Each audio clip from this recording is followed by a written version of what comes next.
হেই, কি অবস্থা সবার? বহুল প্রতীক্ষিত সুরিয়ার কামব্যাক সিনেমা কারকপুরের এক্সপ্লেনেশনে আপনাকে স্বাগত।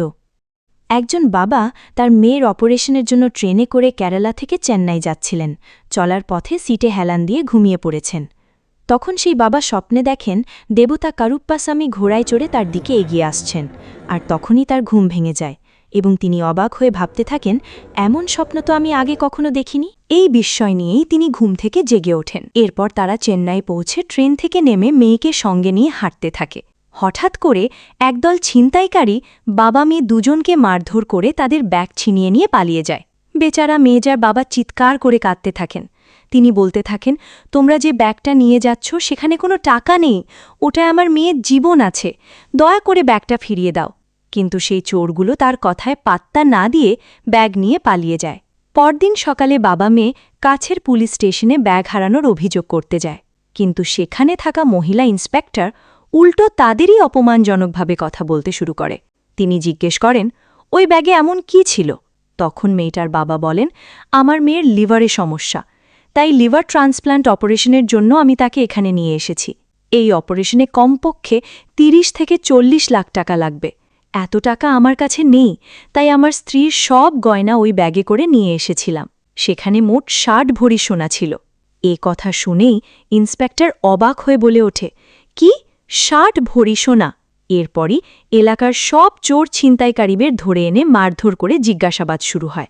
সেই জিজ্ঞাসাবাদের সময় যারা এই বাবা মেয়ের ব্যাগ ছিনতাই করেছিল তারা মেয়েটার কাহিনী শুনে নরম হয়ে যায়। তারা ভাবে, আমরা চোর হলেও একটা মেয়ের জীবনের ব্যাপার তো, তাই তারা নিজেরাই চুরির কথা স্বীকার করে নেয়। কিন্তু ওই পুলিশ স্টেশনের মহিলা পুলিশগুলো চোরদের থেকেও খারাপ ছিল, কারণ চোরেরা ৬০ ভরি সোনাই ফিরিয়ে দিয়েছিল, কিন্তু পুলিশ নিজেরাই রাতারাতি ১৫ ভরি গয়না বিক্রি করে দেয় এবং তারা বলে এখন শুধু ৪৫ ভরি সোনা বাকি আছে। এ কথা শুনে মেয়েটার বাবা পুরো ভেঙে পড়েন। তারপর তিনি আশা করেছিলেন অন্তত ওই ৪৫ ভরি সোনাও হয়তো এখনই হাতে পাবেন, কিন্তু পুলিশ জানায় এভাবে তো সরাসরি ফেরত দেওয়া যাবে না। আগে কোর্টের মাধ্যমে নিশ্চিত হতে হবে যে এই গয়নাগুলো সত্যিই আপনাদের কিনা। তারপর কোর্টের অর্ডার এলে আমরা আপনাদের হাতে তুলে দেব। আপনারা কোনো ভালো উকিলের কাছে যান যে সহজেই কোর্টের মাধ্যমে গয়নাগুলো উদ্ধার করে দিতে পারবে। স্টেশনের এক কনস্টেবল তখন বলে, আমি একজন খুব চালাক উকিলকে চিনি, তার নাম বেবি। আপনারা তার কাছে যান, উনি খুব সহজেই আপনাদের গয়না উদ্ধার করে দেবেন। এই বলে সে বেবি নামে সেই উকিলের ভিজিটিং কার্ড দেয়। আর এই বেবি হল সিনেমার মূল ভিলেন, যার নাম আর.জে. বালাজি। বলা যায় সে ওই কোর্টের অন্যতম একজন প্রভাবশালী আইনজীবী। বড় বড় সব কেসই এই লোকটা সামলাত। যেমন এখন দেখা যায় এক বৃদ্ধ দম্পতির জমি মনসুর আলী খান জোর করে দখল করে নিয়েছে। তাদের মারধর করে জায়গা থেকে বের করে দিয়ে পুরো জমিটাই নিজের দখলে রেখেছে। তাই সেই জমি ফিরে পাওয়ার আশায় বৃদ্ধ দম্পতি কোর্টে মামলা করে। তাদের পক্ষ হয়ে কোর্টে দাঁড়ান একজন মহিলা আইনজীবী। এই চরিত্রে অভিনয় করেছেন তৃষা কৃষ্ণন। তিনি এই সিনেমার নায়িকা। নায়িকার বিশ্বাস ছিল কোর্টে এখনও ন্যায় বিচার বেঁচে আছে, কিন্তু তার প্রতিপক্ষ হিসেবে দাঁড়িয়েছিল আর.জে. বালাজি, অর্থাৎ বেবি, যে মনসুর আলী খানের পক্ষের উকিল ছিল। নায়িকা যত ভালোভাবেই যুক্তি দেখাক না কেন, ভিলেন বেবি খুব সহজেই বিচারককেই নিজের নিয়ন্ত্রণে এনে টাকা দিয়ে পুরো কেস ঘুরিয়ে দেয়। এভাবেই দুর্নীতিগ্রস্ত উকিল হিসেবে আর.জে. বালাজি পুরো কোর্টকে নিজের নিয়ন্ত্রণে রেখেছিল। আর ঠিক তখনই সে কেমন মানুষ তা না জেনেই কেরালা থেকে অপারেশনের জন্য আসা সেই বাবা ও মেয়ে গয়না উদ্ধারের জন্য তার কাছে সাহায্য চাইতে যায়। বেবি বলে, এটা কোনো ব্যাপারই না, খুব সহজেই আমি গয়নাগুলো ফিরিয়ে এনে দেব। এই বলে সে কোর্টে পিটিশন ফাইল করে। কিন্তু আসলে বালাজি ইচ্ছা করে কেসটা টেনে নিয়ে যেতে থাকে, যেন তারা দ্রুত গয়না না পায়, কারণ কেস যত দেরি হবে তত বেশি ফির নামে তাদের কাছ থেকে টাকা আদায় করা যাবে। বেচারা বাবা ও মেয়ের অপারেশনের আশায় নিজেদের সামর্থ্য অনুযায়ী বালাজিকে বারবার উকিলের ফি দিয়ে যেতে থাকে, কিন্তু মামলাটা এক ধাপ হয়ে এগোয় না। এদিকে একই কোর্টে আরেকটি বড় মামলা চলছিল। এক প্রভাবশালী ব্যবসায়ী শিবা এক মেয়ের সঙ্গে দুষ্টু কাজ করেছে বলে অভিযোগ ওঠে। সেই কেসটাও এই বেবিই সামলাচ্ছিল। বেচারি মেয়েটা নিজের সামর্থ্য অনুযায়ী লড়াই চালিয়ে যাচ্ছিল, কিন্তু কোনো ন্যায় বিচার পাচ্ছিল না। অন্যদিকে গয়না উদ্ধার করে দেব বলে বেবির পুরো গ্যাং ওই বাবা মেয়ের শেষ টাকাটুকুও চুষে নিচ্ছিল। এক পর্যায়ে মেয়েটার বাবা পুরোপুরি আশা হারিয়ে ফেলে। তখন তাদের ধীরে ধীরে বুঝতে শুরু হয় যে এই কোর্টে আসলে কী ধরনের অন্যায় চলছে। মেয়েটা তখন হতাশ হয়ে বলে, ওরা আমাদের ঠকাচ্ছে বাবা, আমাদের টাকায় ওরা বিরিয়ানি খাচ্ছে, ফির নামে আমাদের কাছ থেকে 5,000 10,000 করে টাকা নিচ্ছে, কিন্তু শেষ পর্যন্ত ওরা আমাদের গয়না ফিরিয়ে দেবে না। আমার মনে হচ্ছে আমরা ভুল করে ফেলেছি। এভাবে পুরোপুরি আশা হারিয়ে মেয়েটা চোখের পানি ফেলতে থাকে। তখন তার বাবা তাকে সান্ত্বনা দিয়ে বলেন, একদম চিন্তা করো না মা, কাল কোর্টে অবশ্যই আমরা গয়নাগুলো ফিরে পাব, তোমাকে সুস্থ করেই আমি এখান থেকে নিয়ে যাব। সিন কাট করে পরের দিন কোর্টে আসে। মামলাটা প্রায় অর্ডার পাশ হওয়ার অবস্থায় পৌঁছে যায়, কিন্তু তখনও তারা বাকি টাকাটুকু হাতিয়ে নেওয়ার জন্য গয়নাগুলো আটকে রাখে। এটা দেখে সেই বৃদ্ধ মানুষটা আর নিজেকে সামলাতে পারেন না। তিনি বিচারকের সামনেই চিৎকার করে ওঠেন। বিচারকের চরিত্রে অভিনয় করেছেন নাসসার। বৃদ্ধ লোকটি কাঁদতে কাঁদতে বলেন, প্রায় 4 মাস হয়ে গেল, পুলিশ তো চোরদের কাছ থেকে গয়না উদ্ধার করেছে, কিন্তু আপনাদের কাছ থেকে আমি আমার নিজের গয়নাই ফেরত নিতে পারলাম না। দয়া করে আমার গয়নাগুলো ফিরিয়ে দিন, এর বেশি আর আমার পক্ষে লড়াই করা সম্ভব না। বেচারা মেয়েটার বাবা কোর্টের মধ্যেই ভেঙে পড়ে কান্না করতে থাকেন, কিন্তু বিচারক উল্টো রেগে যান। তিনি ভাবেন, একজন বিচারকের সামনে দাঁড়িয়ে এভাবে কথা বলার সাহস হয় কিভাবে।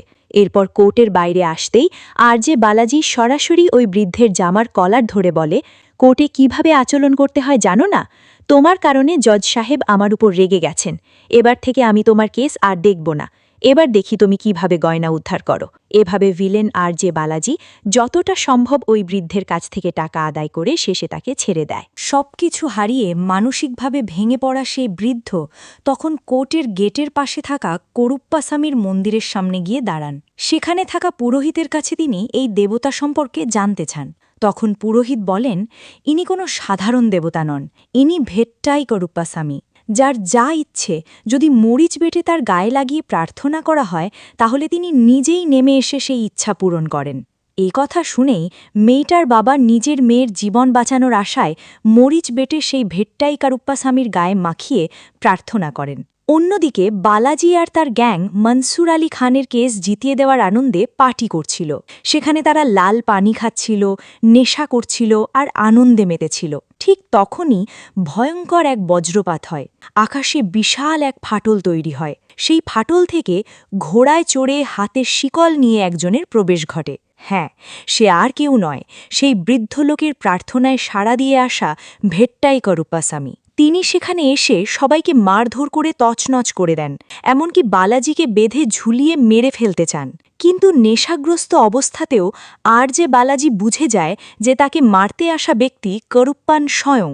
তখন সে বলে, স্বামী, আপনি কি করছেন? যদি পারেন আমার কোর্টে একজন সাধারণ মানুষের মতো এসে তর্ক করে ওই বাবা মেয়ের গয়না উদ্ধার করে দেখান। আমি তো শুধু কোর্টের নিয়ম মেনেই কাজ করছি। সাহস থাকলে এই চ্যালেঞ্জ গ্রহণ করুন।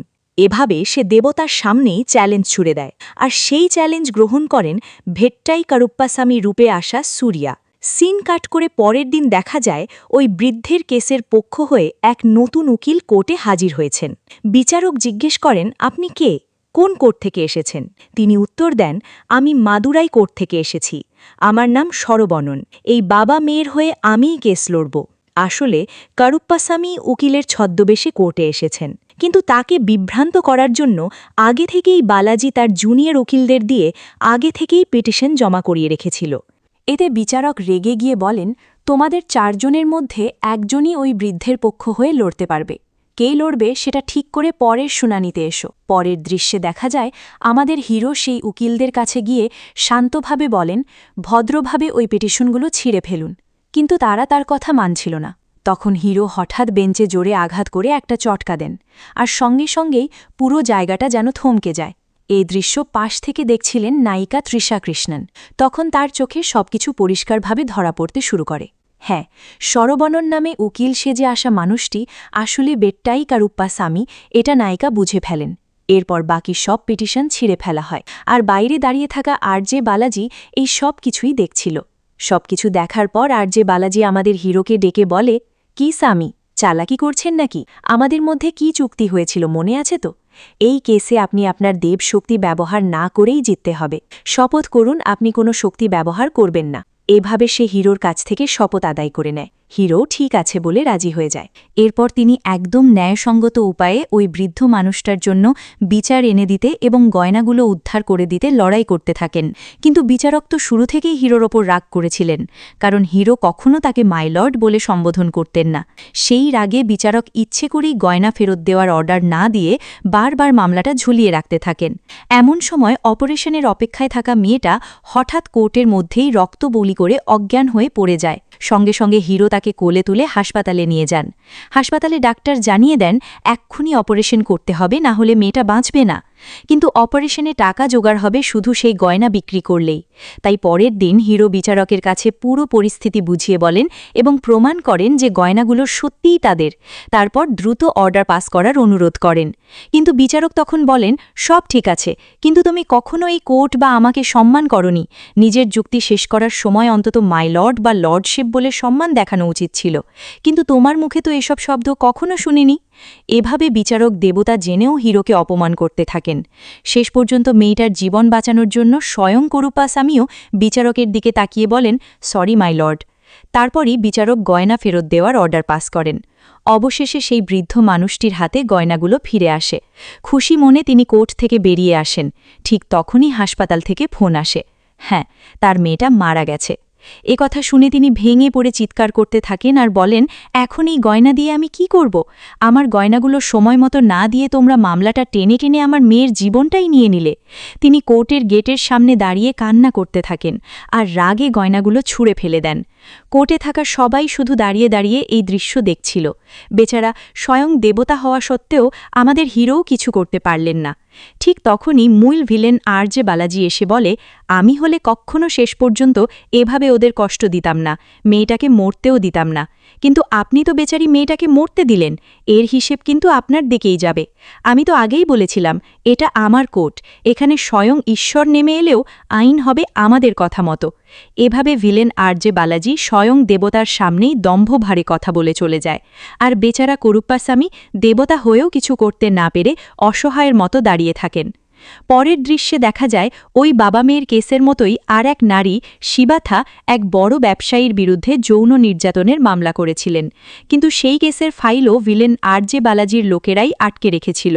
তারা মামলাটাও এগোতে দিচ্ছিল না, উল্টো মেয়েটাকে ভয়ানকভাবে হয়রানি করছিল। বেচারি শিবাথা কেঁদে কেঁদে অনুরোধ করে, দয়া করে আমার কেসের ফাইলটা ফিরিয়ে দিন, আমি অন্য কোনো উকিল দিয়ে মামলাটা লড়ব। কিন্তু ভিলেনের লোকদের দেখে মনে হচ্ছিল না যে তারা সেটা দেবে। তারা বলে, আমাদের ছাড়া এই কেসে আর কোন উকিল হাত দেবে? এই এলাকায় শত শত উকিল আছে, দেখি তো কেউ সাহস করে এই কেস নেয় কিনা। এই বলে তারা কেসের ফাইলটা মাটিতে ছুঁড়ে ফেলে দেয়। ঠিক তখনই সেখানে আমাদের কারুপ্পাস্বামীর এন্ট্রি হয়।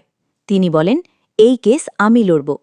আর যেই তিনি ফাইলটা হাতে নেন, সঙ্গে সঙ্গে চারপাশে ভয়ঙ্কর এক ক্রোধের আবহ তৈরি হয়। সেই রাগ যেন পুরো পরিবেশকেই লাল রঙে ঢেকে ফেলে। একজন সাধারণ মানুষের রূপে থাকা আমাদের হিরো তখন আসল কারুপ্পাস্বামী রূপে জেগে ওঠেন। তিনি ভিলেনের লোকদের একের পর এক মারতে শুরু করেন, কাউকেই ছাড়েন না। ঘোড়ায় চড়ে সবাইকে তাড়া করে শিকার করতে থাকেন। এভাবে ভিলেনের লোকদের উড়িয়ে দিয়ে যেন দেবতার গড মুড পুরোপুরি শুরু হয়ে যায়। আর ঠিক এখানেই হয় ইন্টারভেল। এরপর থেকেই সিনেমায় এমন সব টুইস্ট আসতে শুরু করে যা কেউ কল্পনাও করেনি। পুরো কোর্টকে নিজের নিয়ন্ত্রণে রেখে দুর্নীতির জীবন্ত প্রতীক হয়ে ওঠা আর.জে. বালাজিকে স্বয়ং দেবতা কারুপ্পাস্বামী কিভাবে ধ্বংস করেন সেটাই আমরা সিনেমার সেকেন্ড হাফে দেখতে পাব। তাই ভিডিওটা স্কিপ না করে পুরোটা দেখুন। ইন্টারভ্যালের পর দেখা যায় নায়িকা তৃষা কৃষ্ণন ভালোভাবেই বুঝে গেছেন যে আমাদের হিরোই আসলে কারুপ্পাস্বামী। তাই তিনি কারুপ্পাস্বামীর কাছে অনুরোধ করেন, এই কোর্টে যে সব দুর্নীতি চলছে সেগুলো আপনাকেই বন্ধ করতে হবে। কোর্টে ঢুকে কোনো উকিল যেন আর মিথ্যে বলতে না পারে। পুরো কোর্টটাই আপনাকে বদলে দিতে হবে। কিন্তু পুরো কোর্টকে নিজের নিয়ন্ত্রণে রাখা আর.জে. বালাজি কি এত সহজে এসব হতে দেবে? এরপর কি হয় সেটাই দেখার বিষয়। ইন্টারভ্যালে কারুপ্পাস্বামী ওই শিবাথা নামের ওই নারীর কেস নিয়েছিলেন। পরে সেই কেসের ফাইল তিনি নায়িকার হাতে তুলে দেন। এখন নায়িকাই শিবাথার হয়ে লড়ছেন। কিন্তু বিপরীত পাশে থাকা ভিলেন আর.জে. বালাজি খুব সহজেই বিচারককে নিজের নিয়ন্ত্রণে রেখে শিবাথাকে ন্যায় বিচার না দিতে এবং তাকে ধ্বংস করার জন্য সেই ব্যবসায়ীর পক্ষ হয়ে ভয়ঙ্করভাবে তর্ক করতে শুরু করে। কিন্তু এখানেই আসে আসল টুইস্ট। তার মুখ দিয়ে আর কোনো মিথ্যে বের হচ্ছিল না। মিথ্যে বলতে গেলেই তার মুখ বেঁকে যাচ্ছিল। কি হচ্ছে সেটা নিজেই বুঝতে পারছিল না। বিচারকও অবাক হয়ে জিজ্ঞেস করেন, চাইলে কি আমি এই কেস পিছিয়ে দেব? তখন আরজে বালাজি নিজের অজান্তেই সত্য বলা শুরু করে দেয়। সে বলে, না, দরকার নেই। এই ব্যবসায়ী শিবাথার জীবন নষ্ট করেছে। এর সব প্রমাণ আমার কাছেই আছে। আসলে সব প্রমাণ লুকিয়ে ফেলার পুরো প্ল্যান আমিই করেছিলাম। এই কেসে ওর পক্ষে রায় দেওয়ার জন্য আপনাকেও টাকা দিয়েছি। এভাবে কোর্টে থাকা সবার সামনে আরজে বালাজির মুখ দিয়ে তার অজান্তেই শুধু সত্য কথাই বের হতে থাকে। সে কিছুই বুঝতে পারছিল না। মিথ্যে বলতে গেলে মুখ বেঁকে যাচ্ছিল। বিচারকও ভয় পেয়ে ভাবতে থাকেন, এভাবে চলতে থাকলে তো সে আমাদেরকেও জেলে ঢুকিয়ে দেবে। তাই তারা আরজে বালাজিকে কোর্ট থেকেই বের করে দেয়। কি হচ্ছে কিছুই বুঝতে না পেরে ভিলেন বাইরে এসে দেখে পুরো কোর্ট যেন অদ্ভুতভাবে থমকে গেছে। কারণ কোর্টে থাকা সব উকিল এখন শুধু সত্য কথা বলছে। আর উকিলরা সত্য বলা শুরু করতেই অসংখ্য নির্দোষ মানুষ ন্যায় বিচার পেতে শুরু করে। অন্যদিকে উকিলরাই নিজেরাই বুঝতে পারছে না কেন তাদের মুখ দিয়ে হঠাৎ শুধু সত্য কথাই বেরোচ্ছে। সবাই তখন চরম বিভ্রান্তির মধ্যে পড়ে যায়। ঠিক তখনই আবার সামনে আসে ভিলেন, আরজে বালাজি। সবাই যখন বিভ্রান্ত হয়ে আছে, তখনই ভিলেন আরজে বালাজি বুঝতে পারে এই সব কিছুর পেছনে কে আছে। হ্যাঁ, সে আর কেউ নয়, আমাদের কারুপ্পাসামি রূপী হিরো সুরিয়া। ঠিক তখনই তিনি স্টাইল করে সিগার হাতে এন্ট্রি দেন এবং বলেন, কি রে, আর একটু হলে তো তোমরা ঈশ্বরের চোখেই আঙুল ঢুকিয়ে নাড়াতে শুরু করতে। এখন থেকে এই কোর্ট আর তোমার দুর্গ না, এটা আমার দুর্গ। এখন আর তোমাদের মতো উকিলরা মিথ্যে বলে ন্যায় বিচারকে হারাতে পারবে না। এখানকার মানুষ শুধু ন্যায় আর বিচারই পাবে। এরপর হিরো পুরো কোর্টের নিয়ন্ত্রণ নিজের হাতে নিয়ে নেন। শুধু তাই নয়, কোর্টের আশপাশের পুরো এলাকাকেই নিজের সীমানায় পরিণত করেন, যেন সেই সীমার ভেতরে কোনো অপরাধী না ঘটে। যেমন কেউ যদি ওই এলাকায় কাউকে খুন করতে যায়, তাহলে তার মনই বদলে যায়। মারার বদলে সে মানুষটাকে জড়িয়ে ধরে। কেউ চুরি করতে গেলেও চুরি না করে উল্টে বাড়ির জিনিসপত্র সুন্দর করে গুছিয়ে রেখে আসে। এভাবেই কারুপ্পাসামি পুরো এলাকাটাকে অপরাধ মুক্ত করে ফেলেন। ফলে পুলিশ স্টেশনে আর কোনো নতুন মামলা আসে না, কোর্টেও কোনো কেস জমা পড়ে না। পুরো কোর্টই প্রায় ফাঁকা হয়ে যায়। ওই এলাকার সব মানুষ ধীরে ধীরে ভালো মানুষে পরিণত হয়। সবাই বুঝতে পারে এই সব কিছুর পেছনে কারণ হল কোর্টের সামনে থাকা কারুপ্পাসামি। তাই তাকে ঘিরে সেখানে বিশাল উৎসবের আয়োজন করা হয়। সেই উৎসবে গড মোডে থাকা কারুপ্পাসামি দারুণ স্টাইলে এন্ট্রি দেন। গান আর নাচের মধ্য দিয়ে বড়সড় উদযাপন চলে, যেন তিনি ঘোষণা করছেন, এখন থেকে এই জায়গা পুরোপুরি আমার নিয়ন্ত্রণে। এখানে আর কোনো অন্যায় চলবে না। এদিকে কারুপ্পাসামির কারণে পুরো প্রভাব হারিয়ে ফেলে ভিলেন আরজে বালাজি। অন্যদিকে সেই দুর্নীতিগ্রস্ত বিচারকের বাড়িতে ভিজিলেন্স টিম হানা দেয়। কারণ আগের দিন কোর্টে আরজে বালাজি নিজের মুখে যে স্বীকারোক্তি দিয়েছিল, সেটার কারণেই এই রেড হয়। এতে রেগে গিয়ে বিচারক মনসুর আলী খানের গ্যাংকে আরজে বালাজিকে মারার জন্য পাঠিয়ে দেয়। গ্যাংটা আরজে বালাজির গাড়িকে তাড়া করে ট্রাক দিয়ে ধাক্কা মারে। সঙ্গে সঙ্গে গাড়িটা গ্রামের সীমানা পেরিয়ে উল্টে পড়ে যায়। এরপর বিচারকের পাঠানো মনসুর আলী খান ও তার লোকজন অস্ত্র নিয়ে আরজে বালাজিকে মারতে এগিয়ে আসে। কিন্তু ভিলেন আরজে বালাজি কোনোভাবে তাদের হাত থেকে পালিয়ে আবার গ্রামের সীমানার ভেতরে ঢুকে পড়ে। যেই আরজে বালাজি গ্রামের সীমানার ভেতরে ঢোকে, তাকে মারতে অস্ত্র নিয়ে তাড়া করা মনসুর আলী খানের গ্যাংয়ের লোকজনের আচরণ হঠাৎ বদলে যায়। তখন তারা বলতে থাকে, কি হয়েছে স্যার, এভাবে কে মেরেছে আপনাকে? এখানেই আরজে বালাজি একটা গুরুত্বপূর্ণ বিষয় বুঝতে পারে। কারুপ্পাসামির শক্তি শুধু এই গ্রামের সীমানার ভেতরেই কাজ করে। এই সীমার মধ্যে থাকলেই সবাই ভালো মানুষ হয়ে যায়, কিন্তু সীমানা পার হলেই আবার আগের মতো দানবের রূপে ফিরে যায়। এই বিষয়টা বুঝে গিয়ে আরজে বালাজি বিচারকের কাছেও গিয়ে সব খুলে বলে। পরের দিন আরজে বালাজি বিচারককে বলে, চলুন আমি আপনাকে লাইভ দেখাই। এরপর সে কিছু লোক নিয়ে হিরোকে মারার উদ্দেশ্যে তাড়া করতে শুরু করে। এদিকে আমাদের হিরো সুরিয়া নায়িকা তৃষা কৃষ্ণনকে নিয়ে গাড়িতে করে গ্রামের সীমানা পার হয়ে যাচ্ছিল। তখন পেছন থেকে ভিলেনের গ্যাং তাদের ধাওয়া করতে থাকে। এটা দেখে নায়িকা বলেন, ইউ টার্ন নিন, আমাদের সঙ্গে তো স্বয়ং ঈশ্বর আছেন, এদের দেখে ভয় পাওয়ার কি আছে? তখন গাড়ির ভেতরে থাকা কারুপ্পাসামি বলেন, এই গ্রামের সীমানা পর্যন্তই আমার শক্তি কাজ করে। এই সীমা পার হয়ে গেলে আমার কোনো শক্তি থাকে না, ওখানে অন্য দেবতার ক্ষমতা চলে। এই কথা শুনে নায়িকা অবাক হয়ে বলেন, আরে স্বামী, এটা তো আগে বলা উচিত ছিল। এরপর ভিলেনের গ্যাং থেকে বাঁচার জন্য নায়িকা আবার গাড়ি ঘুরিয়ে গ্রামের সীমানার ভেতরে ঢুকে পড়ে। ভেতরে ঢুকেই গাড়ি থামানো হয়। তখন কারুপ্পাস্বামী গাড়ি থেকে নেমে আসেন। নামার সঙ্গে সঙ্গেই তিনি হাতে একটি ধারালো অস্ত্র তুলে নেন, বড়সড় এক কাটানা ধরনের ছুরি। তারপর সেই অস্ত্র দিয়ে তাদের মারতে আসা গাড়িটাকেই মাঝখান থেকে 2 টুকরো করে ফেলেন। এই দৃশ্য বিচারক নিজের চোখে দেখছিল, আর এটা দেখেই সে ভয়েতে কাঁপতে শুরু করে। ভয়ে সে আরজে বালাজিকে ডেকে বলে, রে, এতদিন আমরা কার সঙ্গে লড়াই করছিলাম জানিস? উনি তো স্বয়ং কারুপ্পাস্বামী। অন্য কোনো দেবতা হলে হয়তো ক্ষমা পাওয়া যেত, কিন্তু কারুপ্পাস্বামীর হাতে ধরা পড়লে শেষ। আমাকে ছেড়ে দে, এসব কাজ আর করবি না, আমি এই গ্রাম ছেড়ে পালিয়ে যাব। এভাবে বিচারক ভয়ে গ্রাম ছেড়ে পালানোর পরিকল্পনা করতে থাকে। কিন্তু ভিলেন আরজে বালাজি এত সহজে ছাড় দেওয়ার পাত্র ছিল না। সে বলে, এটা আমাদের কোর্ট স্যার, এটা আমরা কিভাবে ছেড়ে দেব? কিন্তু বালাজি তখন নিজের চরম ক্ষমতা দেখাতে শুরু করে। সে বুঝতে পারে এই এলাকার ভেতরে যতক্ষণ কোর্টটা আছে ততক্ষণ কারুপ্পাস্বামীর নিয়ন্ত্রণ চলছে। তাই যদি এই কোর্টটাই বদলে ফেলা যায় তাহলে সব কিছু নিজের দখলে আনা সম্ভব। এই পরিকল্পনা থেকেই সে ভয়ঙ্কর এক সিদ্ধান্ত নেয়। কোর্টের অবস্থা তখন আগেই খুব খারাপ ছিল। ব্রিটিশ আমলের পুরনো বিল্ডিং। এই বিল্ডিং আর নিরাপদ নয় বলে দেখিয়ে সে ইচ্ছেকৃতভাবে কোর্ট ভেঙে ফেলার পরিকল্পনা করে। সে লোক লাগিয়ে কোর্টের ভেতরে ধ্বংসযজ্ঞ শুরু করে দেয়। ধীরে ধীরে পুরনো বিল্ডিংটা ভেঙে পড়তে থাকে। এই ধ্বংসের মাঝেই এক পর্যায়ে কোর্টের বিচারক সিলিং ফ্যান ভেঙে পড়ে মারা যান। কিন্তু আসলে সেটা দুর্ঘটনা ছিল না। বালাজি আগেই পরিকল্পনা করে বিচারককে হত্যা করে তার মরদেহ কোর্টে ফেলে রাখে। এভাবে পুরো কোর্টটাই ধ্বংসস্তূপে পরিণত হয়। এখন সেখানে সাধারণ মানুষ বা উকিলদের জন্য আর কোনো নিরাপত্তা নেই। তাই সিদ্ধান্ত হয় এই কোর্টটাই পুরোপুরি অন্য জায়গায় সরিয়ে নিতে হবে।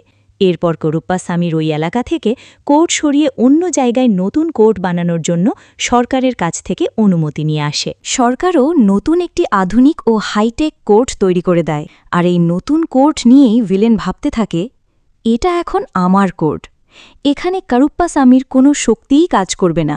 এই আত্মবিশ্বাস নিয়েই বালাজি আবার শিভাথার কেস নতুন বিচারকের সামনে চালাতে থাকে। নতুন বিচারকও আগের মতোই টাকা নিয়ে ব্যবসায়ীর পক্ষেই রায় দেওয়ার প্রস্তুতি নেয়। কিন্তু তার আগেই শিভাথার পক্ষের আইনজীবী তৃষা কৃষ্ণন কোর্টে এসে নিজের চূড়ান্ত স্টেটমেন্ট জমা দেন। তিনি বিশেষভাবে বিচারককে বলেন, 6 নম্বর পৃষ্ঠা দেখুন। বিচারক সেই পৃষ্ঠা খুলতেই পুরো কোর্টে একটা শক্ত অবস্থা তৈরি হয়।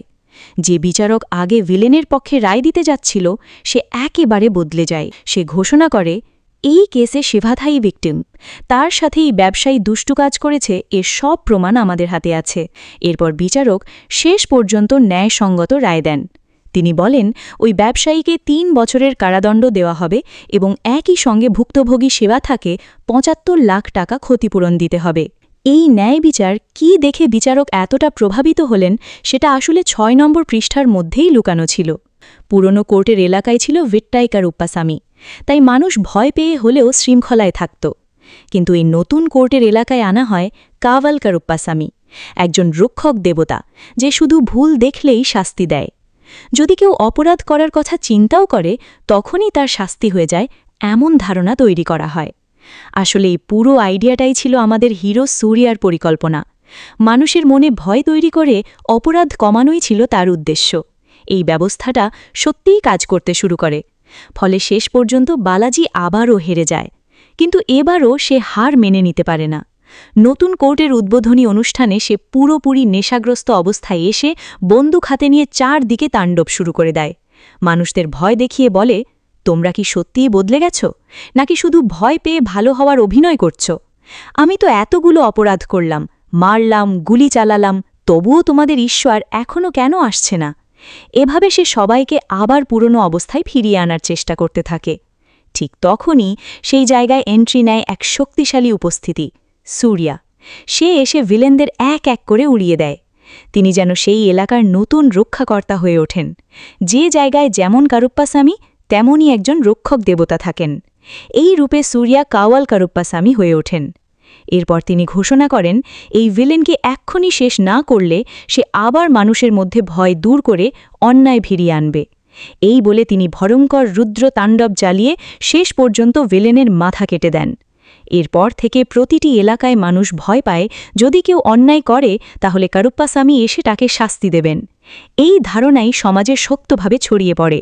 আর সেই বিষয় নিয়েই শেষে দেখা যায় তামিলনাড়ুর বিভিন্ন রাজনৈতিক মহলে আলোচনা শুরু হয় প্রতিটি এলাকায় যেন একটি করে কোর্ট আর একটি কারুপ্পাসামি থাকা দরকার। শেষে দেখা যায় রাজ্য পরিচালনার দায়িত্বে থাকা কে স্ট্যালিন, যিনি মুখ্যমন্ত্রী ইউকেজি হিসেবে দেখানো চরিত্র, তিনি সবাইকে উদ্দেশ্য করে বলেন, এভাবে চললে আইনসভার অনেক সদস্যকেই জেলে যেতে হবে, কারণ প্রায় সবাই কোনো না কোনো অপরাধের সঙ্গে জড়িত। তাই এসব পুরোপুরি বাস্তবায়ন করা সম্ভব নয়। তিনি আরও বলেন, রাজ্যে যা কিছু ভুল হচ্ছে সেগুলো চলতে থাকলে তবেই আমরা রাজনীতি করতে পারব। এভাবে এক ধরনের কটাক্ষপূর্ণ রাজনৈতিক বক্তব্য উঠে আসে। এরপর আইনসভায় থাকা অনেকেই এই সিদ্ধান্তের বিরোধিতা করতে থাকে, কিন্তু তাদের মধ্যে মাত্র একজন ব্যক্তি সরকারের বিপক্ষে ভোট দেন। তিনি আর কেউ নন, আইনসভার ভেতরে প্রবেশ করা নতুন করুপ্পাসামি রূপে থাকা আমাদের হিরো সূর্যা। এভাবে গল্পটি শেষ হয় এক শক্তিশালী ইঙ্গিত দিয়ে, কালো বনাম সাদা, অর্থাৎ ন্যায়ের শক্তি বনাম দুর্নীতির শক্তি, এটাই হতে যাচ্ছে পার্ট 2 এর মূল কনফ্লিক্ট। এই পুরো ছবিতে আগে আমরা দেখেছিলাম কালো বনাম লাল, অর্থাৎ ন্যায় বিচার দেওয়া আইনজীবীরা বনাম দুর্নীতিগ্রস্ত ভিলেনরা, আর এখন ইঙ্গিত দেওয়া হচ্ছে দ্বিতীয় পর্বে হবে কালো বনাম রাজনীতিবিদ, এক নতুন লড়াই। এই ভয়ঙ্কর ক্লিফহ্যাঙ্গার দিয়েই সিনেমা শেষ হয়। যদি ভিডিওটা আপনাদের ভালো লেগে থাকে তাহলে চ্যানেলটা সাবস্ক্রাইব করতে ভুলবেন না, লাইক, কমেন্ট, শেয়ার করবেন। টাটা।